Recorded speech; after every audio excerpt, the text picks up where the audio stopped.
back to the Blue Snot channel. Today I am back with another match preview. I'll be previewing the upcoming match between the Quakes and NYCFC at Avaya Stadium. And the international break is finally over. Thank goodness it is over, because it's been a long, boring international break. And even though the Quakes did play during the international break, not in the league though, but they did play in a friendly game against Liga MX side Club Lyon, it was not the game that I was kind of hoped for. I was hoping that this was a game where Michael Starhay could potentially put out his starters, and this might be like a little test before our big test coming up in this game against NYCFC. But instead, that is exactly not what we decided to do. Michael Starhay decided to put his B team, and we lost that one 1-0. And there wasn't really much to tell you from that game, other than the fact that there was pretty clear that a couple of guys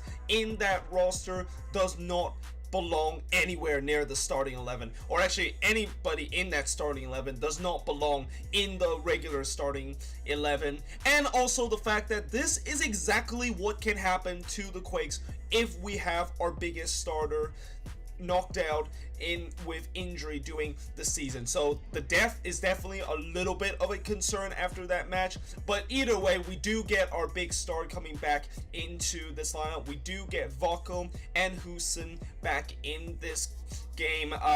You know, Vako obviously was with his Georgia national team to do international duty, and he had an absolute amazing international duty with Georgia. I mean, you know, the two appearances that he had, both times he scored a goal, including an absolute stunner of a goal in that second appearance, in that second game.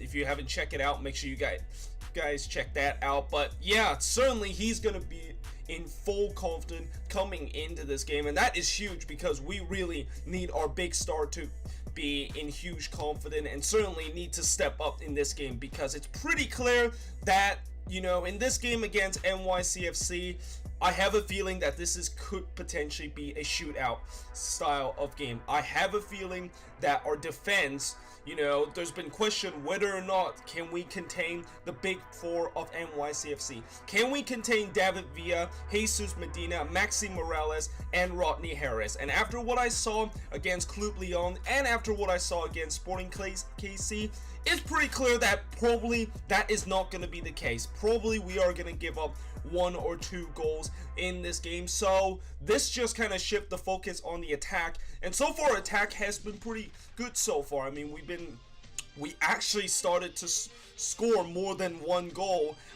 in each game, and we start the season with 5 goals already, and it's pretty clear that the attack is definitely much better than it was for the last couple of seasons. So they need to step up in this game, although it's not going to be easy, because this NYCFC team, although all the talk is about their attack and their big four, they also have a pretty good defense of their own too. So it's going to be interesting to see how we're going to break them down. Now, in terms of what I kind of expect in this game, I kind of already said it. I feel like this potentially could be a shootout kind of game. Our defense is going to give up goals, but hopefully our attack can make up of that.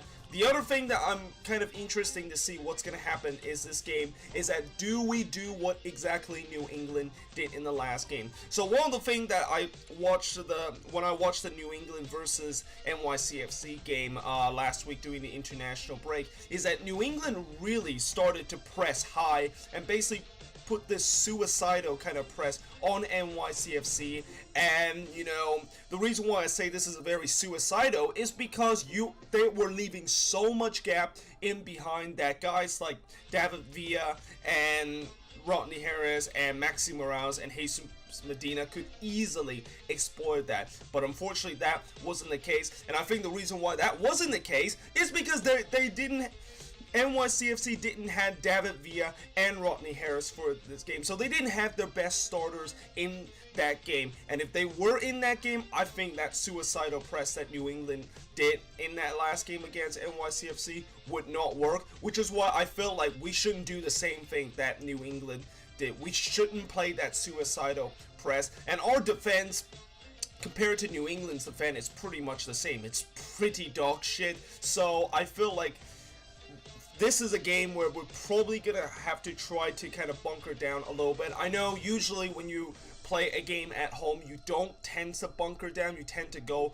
on the attack, you tend to be on the front foot. But for this game only, I feel like we really need to kind of bunker down in terms of the defense, and hopefully we can catch NYCFC on the attack, because if we do that suicidal kind of press, we are going to get absolutely bombarded by this NYCFC front four on the counter attack. Now in terms of course the starting 11 for this, obviously we're going to go with our strongest starting 11 in this game, and we're going to stick with the 4-4-2, and in goal it's going to be Andrew Tarbell, because there isn't really anybody else that I could say that can really just step in that spot and potentially be a impact starter. I mean, you know, I feel like that this is also one position that I think we really need to address in the summer. I mean, I know I already hear people talk about how we need to address the situation with our left back and also our center back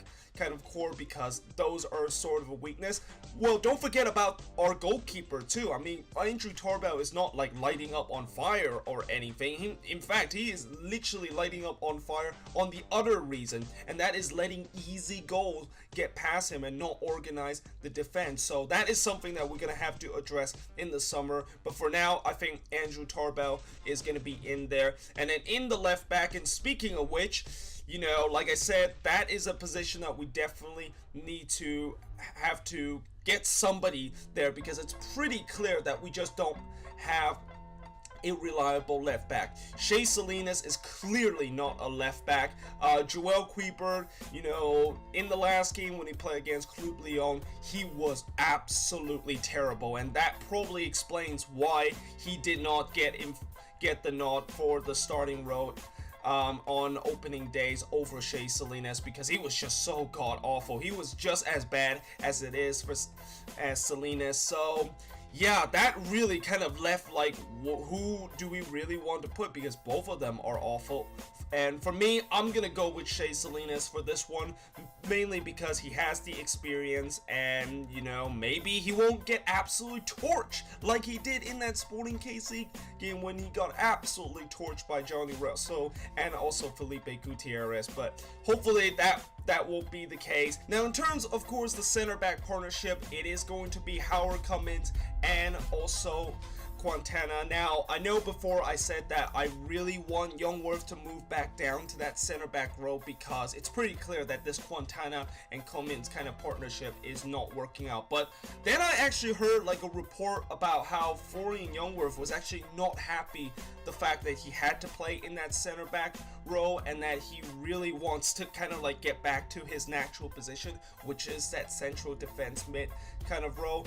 And you know, if that of course is the case, then really I can't really go against his wish. I really need to kind of like go with what he's kind of comfortable with, and that is kind of the reason why now I kind of changed my mind and say that we're kind of now stuck with this Cummins and Quintana kind of partnership, which so far it has definitely not worked out the way it is. And in some way I kind of expect that it didn't really quite work out so well, because this was a pretty new kind of partnership. This was kind of like a very unknown kind of risky kind of center back partnership that we're going into this year, and so far it has definitely not gelled so well. In fact, I also have recently heard the fact that people are already kind of criticizing Quintana and the fact that they don't want him to be in that center back role anymore.